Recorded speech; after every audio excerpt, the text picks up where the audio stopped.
been listening to the feedback coming through from my recent vlogs, and so I've decided to do a number of videos specifically relating to my light painting capture process. As well as that, I'll also walk you through the editing process from start to finish on each of these.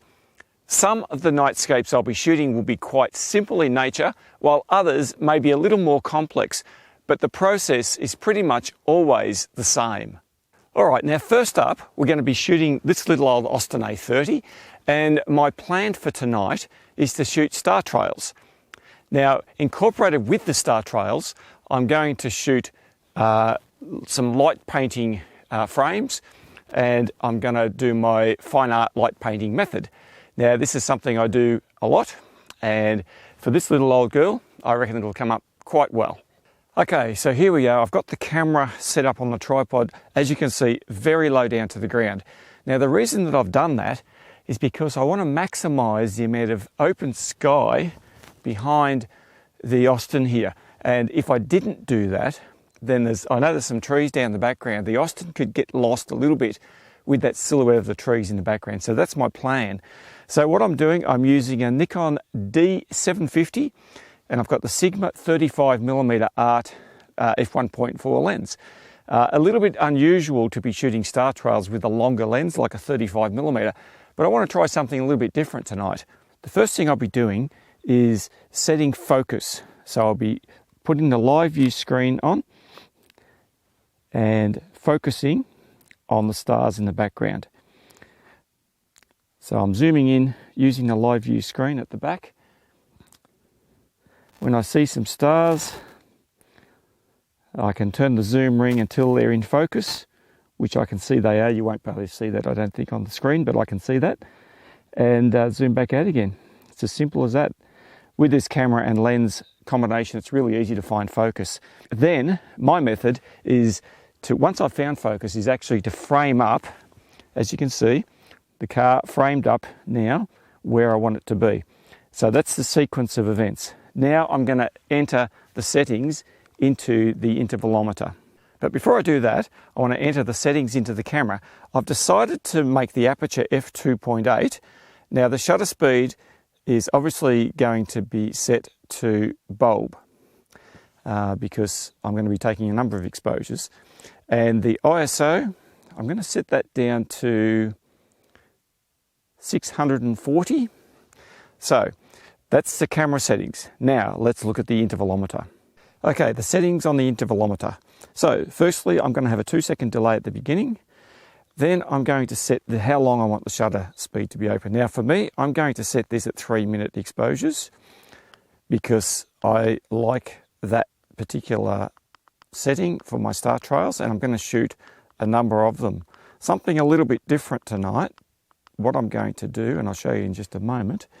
Oh, by the way, the interval here, this is going to be set at the very shortest possible, and that's 1 second. I can't go any less than that, but I'm going to set it at 1 second interval. That's 1 second between each shot. Now it's going to ask me here what I want to enter in as far as the number of shots. Now normally I would set a number such as 1, 2, 3, 4, 5, but for this time I'm going to set it at these horizontal dots, which means it will just keep going until I'm finished. Now that's a little bit unusual, so it could go for an hour, it could go for 2 hours. I'm just going to leave it running and see what happens. So what that means is it's going to be shooting 3-minute exposures with 1 second delay between each shot at f2.8 at ISO 650 until I actually come back and press the stop button on the intervalometer. So that's a little bit different to what I normally do. So essentially what I'm doing is longer star trails than normal. So let's get into it. I've shot this little Austin heaps of times before, but never exactly like this, using the longer focal length lens to capture star trails.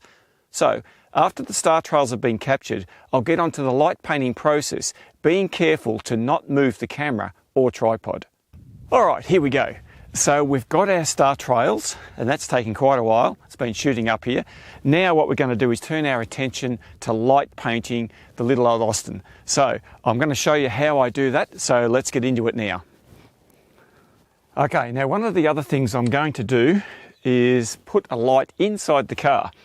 And you'll notice this light, it's a low level light. This is a Z96 video light with an orange gel on the front. The orange gel is just going to warm up the interior of the car and hopefully show off the gorgeous moss that's all over the front of this. So I'm just going to place that discreetly down here on the front seat and leave it there and see how we go. So my method of light painting is to get on the sides away from the angle of the camera. Never light paint from the same angle as the camera.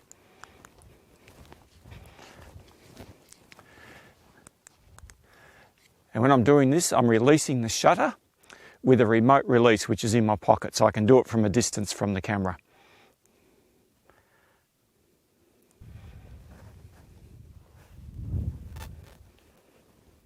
So I'm lighting from the back, lighting from the sides, and then I'm going to light from the front and sweep the light across the front of the car. I'm looking for shadow and shape. I don't want flat light. So what I'm not going to do is light from the same angle as the camera, as I said, because what that does is creates very harsh, flat, lifeless light. Sometimes I like to light up some detail like the wheels here. Again, I'm off on an angle doing it. Depends how much grass is around. There's not much grass here at the moment.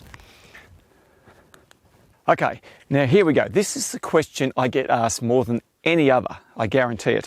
And that is, what is the orange gel on the front of my torch? So, what it is a half CTO gel. CTO means colour temperature orange, and the reason I have that gel on there is because I set my white balance in camera a little bit cooler, and for this star trail I'm going to set it at about 3570 Kelvin. The reason I do that is to get a little bit bluer sky colour in the background. Now people say to me all the time, well, why don't you just adjust it all in Lightroom? Because you're shooting in RAW, it's easy to adjust the white balance.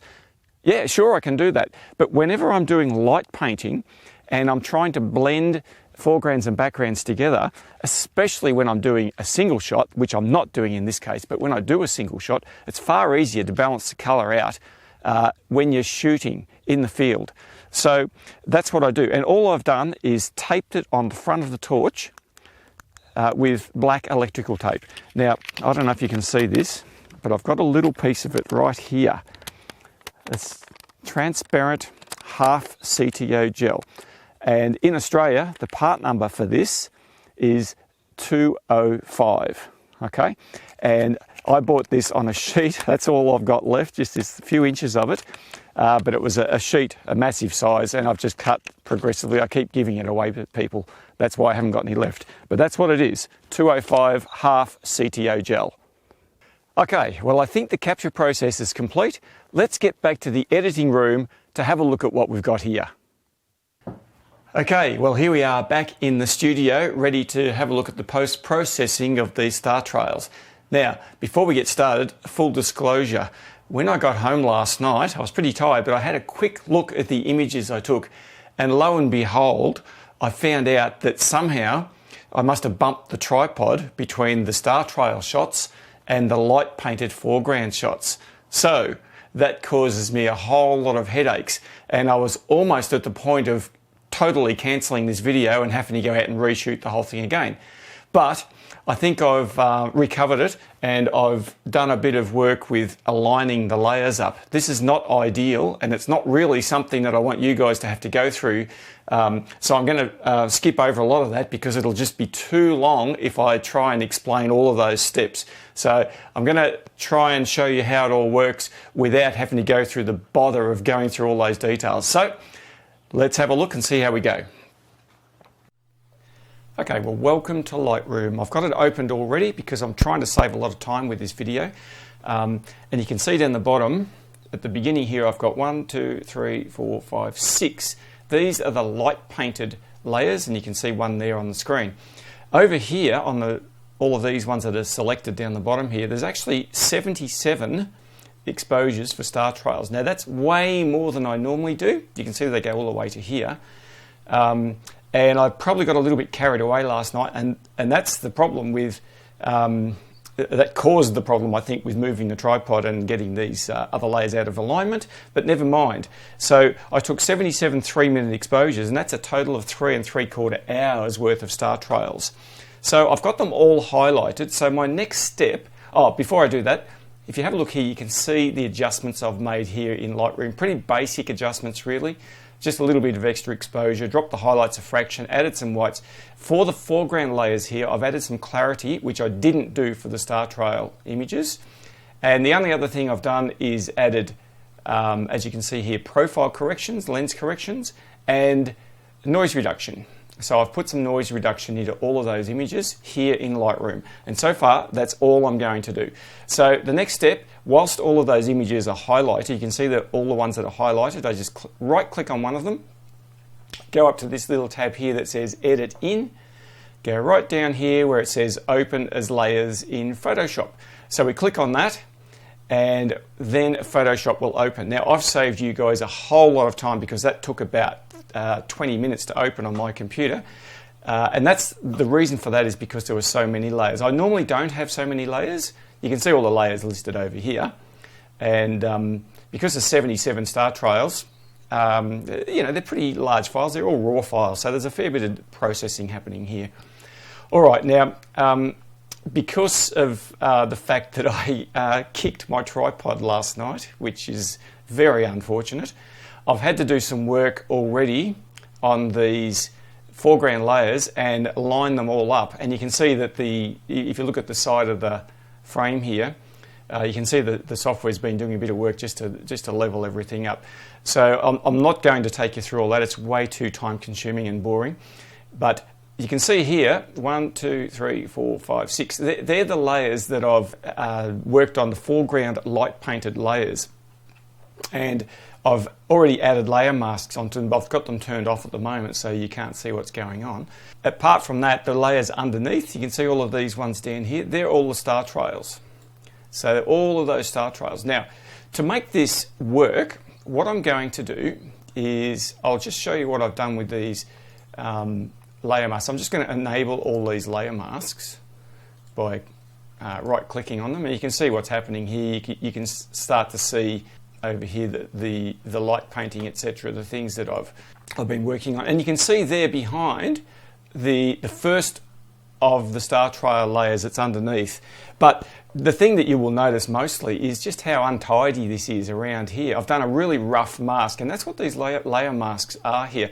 What I did, I just got a layer mask, added a layer mask to these top layers, and then went over here to these little black and whites, added a brush tool here.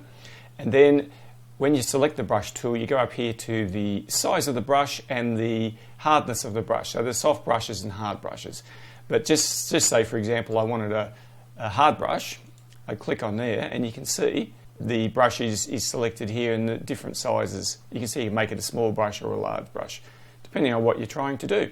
So I've already done that, and the reason for that is because I just needed to save time. But what I've basically done is just painted as close in around there as I can. Don't have to be perfect here. As you can see, it's rough around the edges. The magic happens when I turn all of these layers into Lighten blend mode. So I'm going to do that now. I'm just going to make that Lighten, and you can see they start to appear. Each layer starts to appear through the layer that's on top of it. So Lighten, I'm just going through them one at a time. I can do this quicker than this, but I'm showing you, I don't want to lose you with all of these steps. And you can see now that the car is beginning to actually look like a car. So now I've got those layers are all blended with the Lighten blending mode, and you can see here now around the top of the car is smooth and very, very clean. Now, I find that quite amazing how it worked, but it's just a simple blend mode in Photoshop. Now, what I'm going to do is enable all of these star trail layers as Lighten blend mode as well. So currently what you're looking at here is simply one of the layers. It's this top layer here. And because it's got a normal, let me just click on it. When I click on that layer, the blend mode up here says normal. Because it's normal, you can't see through it. So we're seeing through all of these ones to what's underneath because I've cut out the sky, and there you can see that. But once I enable all of these layers underneath and make them the blend mode lighten, and I'll just do it with a few of them just to show you what it does, and we can build on it. So I'll just grab, there's about 10 layers there, so I can change them all together and show you. Change that to lighten, and immediately you can see star trails appear. Why is that? Because I've enabled those 10 as a light and blend mode. You can actually see through the dark parts of the image and only see the light parts of the image. Of course, the stars are the light part of the image. Now, as I said, I had about 70 of these. So what I'm going to do is enable all of the rest and show you what it looks like with 77 background layers. So there you go. I've just hold down Shift on the keyboard and clicked on that and selected all of those layers. Go up here where it says normal and go down to the one that says lighten, and you'll see how they extended. So that is 3 3/4 hours worth of star trails, and it's quite amazing, isn't it? Just what it can look like with so many layers, and I think it looks fantastic. Just having 1 or 2 layers, you see the small amount of star trail, but with a lot of layers like this, you see it looks really unworldly. It's out of this world. It looks fantastic. So in a nutshell, what I've done, I've blended 77 star trail layers together. Remember, they were 3-minute exposures at ISO 650. The f2.8 was the aperture. So they're all blended together. And then after that, I light painted separately the layers onto the car, and there's 5 of them here. You can see the different layers. And when I turn each layer off, you'll see bits of it that disappear. See how and the computer's slowing down a bit, that's why it's just taking so long to actually, but you see how bits disappear and other bits appear. You see that clearly, that orange light I put inside the car there. So isn't that great, how you can see things appear that have been painted in with light. Now with the layer masks themselves, you can experiment with how much you want to paint out of certain layers simply by clicking on the layer mask, going over to your brush and just getting it and painting over it. And if you think you've gone too far with the painting something out, just click over here onto this little arrow and it turns it to white, and click back over it again and it just changes it back to where it was before. So it's a non-destructive workflow, which is one of the things I love about using layer masks in Photoshop. By the way, up here, if you look at the opacity of the brush, you can change that to 100% or whatever percentage you would prefer to use. Now, there are other pieces of software that layer star trails. Star Stacks is a great example. It's a free piece of software. It does a really good job, and it actually does use the light and blend mode, but it's all automated and built in. So what I have done by taking these separate layers of the light painted foreground, I was able to change the focus and the aperture, as I mentioned, and make the foreground part of the image really sharp and crisp. Now you can't do that in Star Stacks, so that's why I had to come into Photoshop.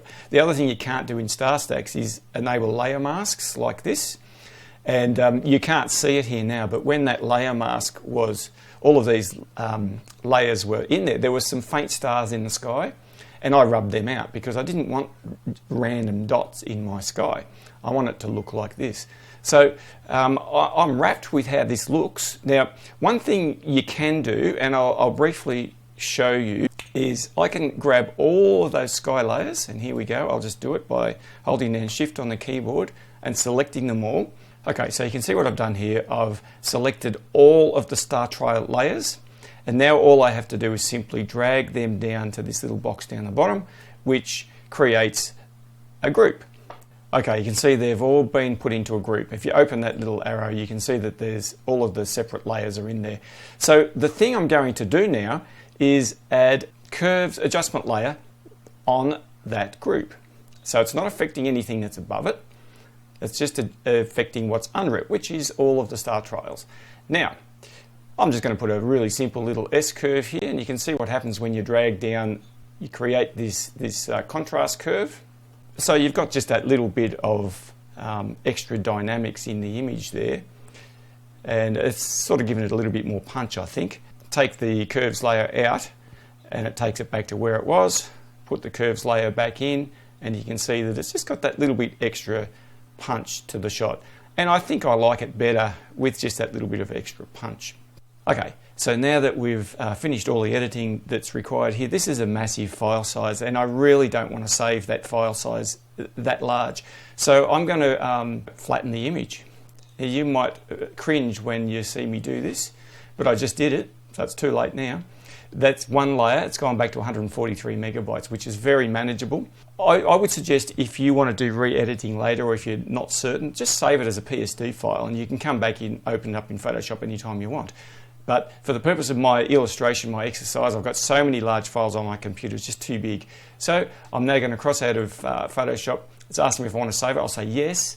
And what that will do now is open up this image, this complete edited Photoshop image, back in Lightroom. You can see it's put it at the end of that stack that I had there before. So once I get this back into Lightroom, I can do a few things with the image that need doing. For example, cropping these corners.